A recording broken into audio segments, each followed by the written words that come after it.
दर्शकों को ज्यादा इंतजार न कराते हुए आ जाते हैं दीपावली चैन पर। लेकिन उससे पहले पिछले साल आपने 2 नाम दिए थे, पिछले साल भी हमने आपसे बात की थी, आपने 2 नाम दिए थे, याद है नाम आपको या याद दिला दूं? आप दिलाइए प्लीज, याद दिलाइए। आई एम वेरी सॉरी, मैंने मेरी स्टडी कोई पूरी करके नहीं। डेक्कन सीमेंट आपने बताया था, और कौन सा? डेक्कन सीमेंट डेक्कन का, सीमेंट। ओके। जी, डेक्कन सीमेंट का यहाँ पर चार्ट हम देख लेते हैं। आपने 490 के भाव पे उस समय बात की थी, और 490 को पहले इसने ऊपर भी और नीचे भी, फिर वापस ऊपर, हर तरह की चाल इसने दिखाई है साल भर में। लेकिन अब इस समय ये 550 के आसपास है और 575-76 घूम करके आया है। और अगर आपका टारगेट मैं आपको याद दिला दूं, तो आपने जो टारगेट दिया था, आपने 570 से 590 के लक्ष्य रखने की बात कही थी, तो लगभग उस लक्ष्य को ये पूरा कर चुका है।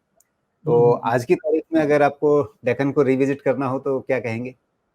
नहीं, बिल्कुल होल्ड करना चाहिए। मुझे ऐसा लगता है कि वैल्यूएशंस के लिहाज से सस्ता है, और डेक्कन सीमेंट को देने का रीजन भी उस टाइम पे ये था कि मुझे लगता है कि ये टेक ओवर कैंडिडेट बनेगा, और अभी भी हो सकता है बन जाए take over candidate. So I think जिन्होंने लिया वो दुखी तो नहीं है, but at the same time बहुत ज्यादा सुखी भी नहीं होंगे, क्योंकि यही पैसा दूसरी जगह लगाते हैं तो आई थिंक वहां से लेकर अब तक तो mid cap small cap index बहुत ऊपर चला गया, बट ये स्टॉक उतना नहीं चला।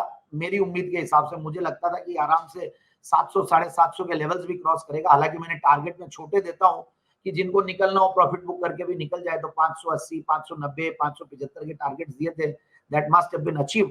बट फिर भी मैं बोलूंगा जिन्होंने लिया हुआ है वो होल्ड करके रखे, यहाँ पे डाउनसाइड रिस्क कम लगती है, वैल्यूएशन कंफर्ट है, और सीमेंट सेक्टर अभी भी उस तरीके से पार्टिसिपेट नहीं किया पूरी रैली में।